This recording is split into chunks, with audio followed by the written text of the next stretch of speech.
Hey, what's going on? If you want to get a complete system that makes melting fat easy and is 100% automated, then I want you to go to the link that's on the bottom of your page right now. YouTube doesn't let me make that link clickable, so you're actually gonna have to type it into your browser, or I also put the copy of the link in the description, so you can click on that or type it into your browser. All right. For now, enjoy the video, and after you're done with this video, make sure to go to that link to get a complete fat melting system.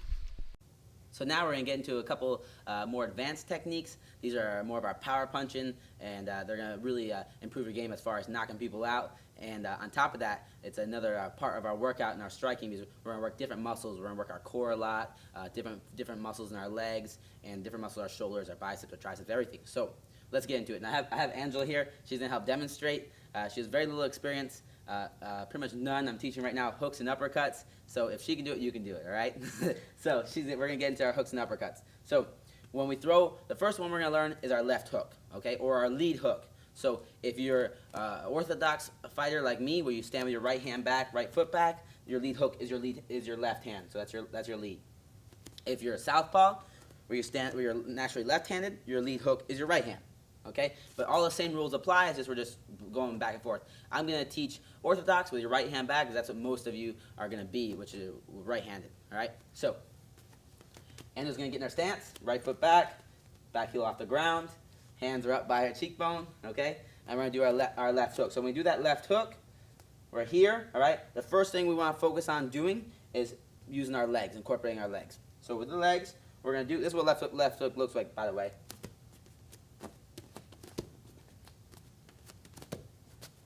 All right, very simple. So left hook, we're on cheekbone level, elbows down.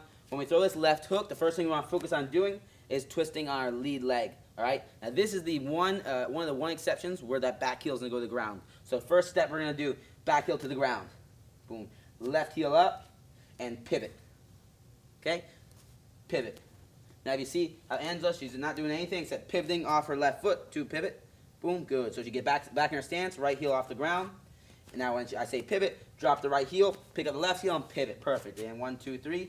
Good. So start in your stance, back heel off the ground, and pivot. Good. And the pivoting's doing is, go back to the beginning. When she pivots, her hip is here. Now she's going to pivot, and now her hip's over here. And that's twisting your whole body, so now we can really land that power shot and incorporate our whole body in this workout. So we're using our obliques right here. We're using our legs, our calf muscles, everything, and we're going to really fire that left hook in there. So now upper body portion.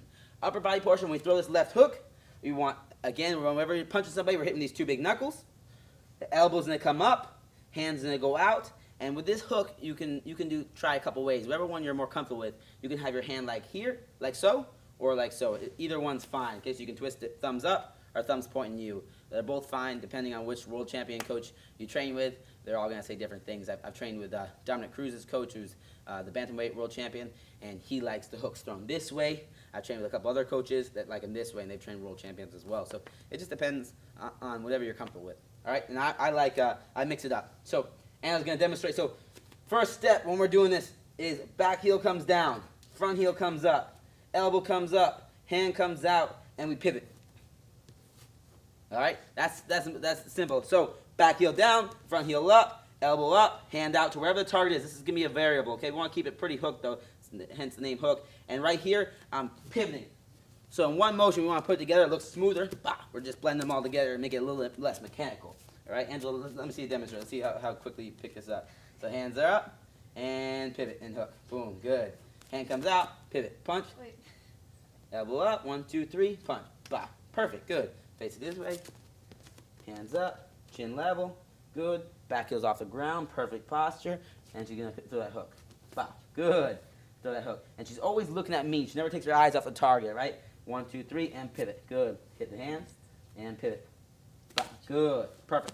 Just like that. And now let's go over common mistakes. Some of these common mistakes when we throw this left hook, or the lead hook, is that right hand will come down. We always want to make sure we keep those hands up. So when Angela throws this punch, and move her around here, she wants to make sure she keeps her right hand up. Left hook, bah, good. She doesn't drop that right hand. It's a big mistake. And this is one of the biggest errors when you throw that left hook, and it's a big problem because one of the counters to a left hook, if she throws a left hook at me, I can always throw a left hook at her.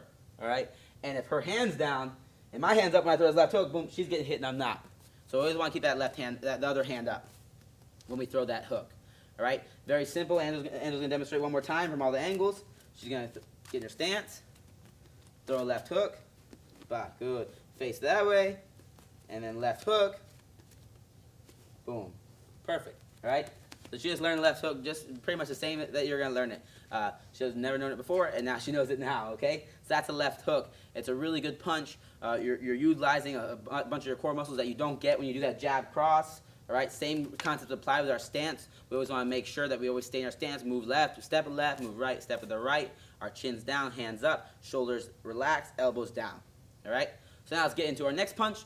Let's one little thing. When we throw the hooks, all right, we're only going to throw right now, learn with our lead hook. A lot of people like to throw against this stance. They like to throw this right hook or the back hook.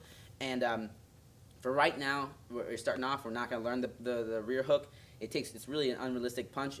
For right now, it takes too long to hit. And if we get used to throwing that, it's going to build bad myelin. And you're just going to be like, if you've ever seen street fight people going like this. We don't want to do that. We want to be trained. So we throw straight punches down the pipe. And these are a lot faster to get to them and a lot more effective. This lead hook is close, that's why we can throw it, boom. But if I try to throw this right hook, it takes so long to get to.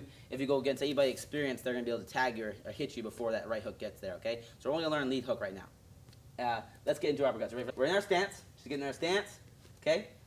When we throw the uppercuts, lead or rear uppercut, we're going to learn both. The same rules apply. We always follow it with the hip and we follow it with the foot. So meaning, I'm going to demonstrate first. Uppercut, uppercut, uppercut, uppercut, uppercut. So same rules apply. Whenever we throw this uppercut, we're going to follow it with the hip. So if I throw right uppercut, I'm following with the hip and the foot. So I dip down, the hip follows, the foot follows. Wah! That's where I'm getting all my power in my legs, okay? Same thing left, the lead uppercut. Boom, hip follows, foot follows. Bah! I twist it in that direction. So I'm gonna teach Angela these uppercuts. So she's in her stance, okay? Actually, let's do this way, Angela. She's in her stance. Hands are up, cheekbone level, elbows are down. When she throws the uppercut. Now, if we just throw an uppercut like so, all we're using is our shoulder, and we want to use our whole body. One, means we want to be able to strike harder, and two, we want to make it a full body workout, so we get ripped. So, right here, hands are up. She's going to learn the right uppercut first. First thing we want to do is we want to drop our level just a little bit. Now our legs are loaded. We cocked our legs. Second thing we want to do is bring our hand just down a little bit. And third thing we want to do is fire the hip forward and twist that right foot as we throw the uppercut up. Bah! Just like so, okay? So in one motion we go down, up. Hey, what's going on? If you're enjoying the video so far, do me a huge favor and click on the like button below. You'll get your good deed for the day out of the way. It helps me out a lot. Also, go ahead and subscribe and leave a comment. Something as simple as good video or I enjoyed the video. It really helps me out with YouTube. Alright, here's the rest of the video. Good. And you go down, hand drops, and up. Boom. Now another reason we go down is because I want to keep this hand by my face as long as possible. If I just come here, now my hand's really far from my face. I want to go down, cock it a little bit, and up. Okay? Bah. Throw an uppercut. This strikes, the hook and the uppercuts are really good strikes because when people get used to, if your hands are up, they get used to blocking these front ones, bah, bah, bah, and then they get their hands up, and then you throw your side ones or right up the middle ones for uppercuts. They're really powerful strikes. They're personally my favorite strikes. So that's the rear uppercut. Angela, show us one more time that rear uppercut. Dip, pop, good. She dips, drops it down, and loads it. Dip, drop it down, and uppercut. Boom, good. Now lead one's the same thing. It feels a little awkward because the lead one's right here, but I'm gonna show you a couple of tips to get this one down. The lead one, if we just drop here, it feels weird. So what we want to do is we want to cock it. So we drop and dip a little bit. So now it's loaded up. I loaded up my hip. Same rules apply. Drop it a little bit and fire up. Follow it with the hip and the foot. So Angela's going to demonstrate. So now Angela's going to demonstrate our lead uppercut. So she gets in her stance. Good. Back heels off the ground. Perfect. Her hands are up. So she's going to lower her level and cock this left side. So lowers her level and see how she loads up her hip and her shoulder. Now she dips it down a little bit, and at the same time she's going to follow her hand up with her shoulder, with her foot and her hip. 1, 2, 3, up. Bah. Just like so. And her right hand stays up. She's not making that common mistake where her right hand drops. So do it again, Angela. Let me see. Dip and up. Bah. Good. Dip. Here and up. Boom. Good. You want to drop that hand a little bit because if you just dip And here, you're not going to hit anything. You're here, drop it down, and come out. Okay? You might come out because the target's going to be in front of you. So, and we're going to do it one more time. Bah, better. Good. She's got it down. And obviously, you can see the reason that you're watching this is that you need to practice. You need to learn. Okay, so if everyone got it their first day, if you got the uppercut the first time you tried it, everyone would be like world champions, or everyone would be like professionals. So it takes practice. You're learning it today. You're gonna get it down really well, but then tomorrow's gonna be even better, and the next day it's gonna be even better, and 2 months from now you're gonna have it like a pro. But you don't learn everything like a pro the first day. That's why you're watching this. That's why you're gonna practice, and you have to build that myelin up. All right. Even though you see it and you understand all the little details, your body and the muscles they don't know how to work properly to get this done. So you're gonna teach your body how to do it, and eventually it's gonna be instinctual. You know, somebody tells me to throw a cross, now I can throw it. Angela, we just did the jab cross last time. Angela, let me see that right uppercut. She's gonna throw a better right uppercut than she did last time. All right. So the right uppercut here, she's gonna dip down and pop it off. Bah, perfect. All right. Now you see that little common mistake she made. Do that uppercut. She wants to keep this hand up. All right. The big mistake is we drop our hands when we throw these uppercuts, or we throw a jab or cross or anything. So she dips down again, right uppercut, boom, perfect. Okay. So that's our left uppercut, our right uppercut, and our left hook, or our lead hook. So we got lead, uppercut, rear uppercut, and lead hook. These are really dynamic strikes. If we're in our stance, I'm boxing Angela right now. I got my straight punches now because we learned our jab cross. I have my uppercuts, I have my hooks, boom. So we can mix it up now. It's a lot harder game for other people to stop. And on top of that, we have a more dynamic game, so we can use our full body and get a full body workout every time we do these things. So we're working in all areas of our abs, all areas of our legs, all areas of our shoulders and our arms, our biceps, our triceps, everything. All right. So let's go into detail now. A little bonus. And their stance. I'm gonna have you right here. Get your stance back off the ground. Perfect. A little detailed bonus I'm gonna show right now is key points to hit somebody. So since we're training, since you're learning how to strike, you might as well learn where to hit somebody. These are really good for self-defense. They're really good for competition, not just punching at the face and punching at the stomach and the body. I tell my students all the time that we never aim for the head and we never aim for the body. Never. It's pointless. There's no reason to training. People that don't train and go to if somebody goes to fight Angela, they're gonna try to punch her in the face and punch her in the body. We're never gonna punch to the face or the body. We're gonna punch specific areas. So I'm never gonna punch the face. I'm gonna punch to the nose. I'm going to punch the chin. I'm going to punch the edge of the chin. I'm going to punch the temple. I'm going to punch behind the ear or at the ear. I'm going to punch the liver, the kidneys, the middle of her solar plexus, knock the wind out of her. I'm going to punch specific areas. So we have our liver, our nose, our chin, temple, all these places. So the nose is one of the key places we're going to attack. If you hit the nose, when you hit the nose, it's gonna make your eyes water. If you break it with our jab, our cross, our hook, or uppercut, any of those, it's gonna do a lot of damage, and it swells up so they can't see. Second place we have is the chin. Chin knocks people out really easily. And one of the reasons is it's a real high leverage point to hit, and what happens is your bones connects over here, and it acts like it hits, and it causes your brain to rattle inside, and that's how people get knocked out. Your brain sits inside liquid. And then there's a skull. And if your brain gets hit so hard that the brain goes through the liquid and hits the skull and bounces back, that's how you get knocked out. And the chin's one of the key places you want to hit to knock somebody out. So we want to aim for the edge of the chin. We want to aim for the eyes. If we can hit somebody with 2 knuckles in the eyes, it's going to blind them in that eye. Also to break that orbital bone, because your eye is designed, if it gets hit hard enough, that it'll drop down in your face, in your skull, behind your orbital bone, and your orbital bone will break to protect it. So that's your body's designed to protect your eyes. Your eyes are one of your key elements of life. You have to have your eyes. So hitting the eyes, hitting the temple, right, anywhere around the ear is going to cause serious damage, and also on top of that, it's going to be a lot easier to knock you out and knocks off your equilibrium. As for the body's the most underrated place to strike. It's my favorite place to strike. I like to attack the liver specifically. So if somebody's face me, fighting, boom, in stance, good, she's fighting me, right? The liver is always on the right side of a person. So it's on my right side.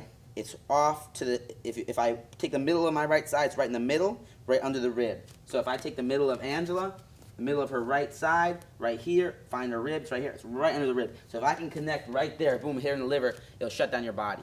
It's the most painful place. If you ever see somebody getting hit in the liver, they get hit and they can't move, they fall to the ground, it's crazy bad. Also got the kidneys, which are right behind like the love handles, right here, it cause you to pee blood, and the sternum, right in the sternum, and hit somebody, knock the wind out of them, okay? We want to hit the specific areas. We're not just aiming for the body, liver, sternum, kidneys, soft spots, which are all on the side right here under the ribs, very soft, and they hurt a lot. So these specific areas are points we want to attack with our jab, our cross, our hooks, and our uppercuts. Right? So it's really crucial that we attack those points. So for drilling, I want a total of 100 strikes. It can be 100 of either uppercuts or hooks. Either one of those, you're gonna do 100 of them, and you're gonna drill them on. We have Bob here, so we can go over specific points to attack: the chin, nose, the liver, everything like that. If you don't have something like Bob, you just have a bag. You just want to focus on hitting specific points of the bag. So instead of just hitting the bag, I want to hit the edge of the E right here, or that yellow spot, so we get good accuracy. Because accuracy is key. If you're really accurate, you can. It's a lot easier to knock them out than just being really powerful. Because if we're powerful and we're hitting people, on the top of the skull and the forehead and stuff, we're gonna break our hand and we're not gonna knock them out. But if we're accurate, we can be a lot weaker person and hit somebody in the perfect spot and they're gonna go to sleep. So Angela's gonna show us. We're gonna drill. She's gonna do about 10 of them, but it's 100 strikes, perfect practice. Okay, so she's in her stance. She's only allowed to throw uppercuts and hooks. So she's only attacking those key points like the chin, the nose, the ear, the liver, the sternum. So she's going to give me a left hook to the chin, left hook to the chin. Bah, and she rotates on her lead foot. So let me see it again. 1, 2, 3. Bah, good. She's going to give me a right uppercut to the chin right here. Bah, excellent. Left uppercut to the liver. Bah, so you want to do little things like that. Just 100 strikes. And again, we're just building up that myelin so it's automatic. We don't have to think about it. We just throw those strikes in there. So now we're going to get into a technique or a drill I like to do that's going to strengthen these muscles so we can punch harder, faster, and just get in a better shape. So what she's going to do are sit-up twists. And I like to do this around the bag. You can do anything. You can lock your legs around it. So she's going to lay down, lock her legs around the bag, and it's going to really strengthen all those muscles that it takes in your core for you to really get that twist and that fast pop-off. So what she's going to do is we can do anywhere from 25 to 100, whatever you're comfortable with. I like to do 50, so we're building up that myelin for the twist. So she's going to come up. She's going to keep her hands up the whole time, so we always get trained and keep our hands up high. And she's going to sit up, throw a right hook, go down. Bah, good. Keep that elbow up. Sit up, left hook, down. Good. And she's really focusing on twisting that body so we can get those abs and those obliques. Up, hook, bah, and down. Up, and see how her hands are up the whole time. Back up. And back up, and she's just going non-stop, working those abs and working that twist. So we're really strengthening it so we can get those power shots in. Good job, Angel. So she's good. She has those hooks in. Just do that. It's really going to help strengthen you, and it's going to give you an awesome ab workout and core workout for you to get better at these punches. Hey, real quick, one more thing before you go. I want to make sure you know that there is no correlation between how hard you work and how much fat you melt or how much muscle you build. All right? There's enough science, enough data out there that there's absolutely no correlation between hard work and results. All right? There's a difference between movement and achievement. All right? If you want to learn my best tips, what I call the 5% hacks that allow you to get maximum results, maximum fat loss, maximum lean muscle gain, I want you to go to the link that's on the bottom of this page, or you can click on the link in the description. All right, you're going to get a complete system for melting fat in an intelligent and streamlined system. I'll see you there.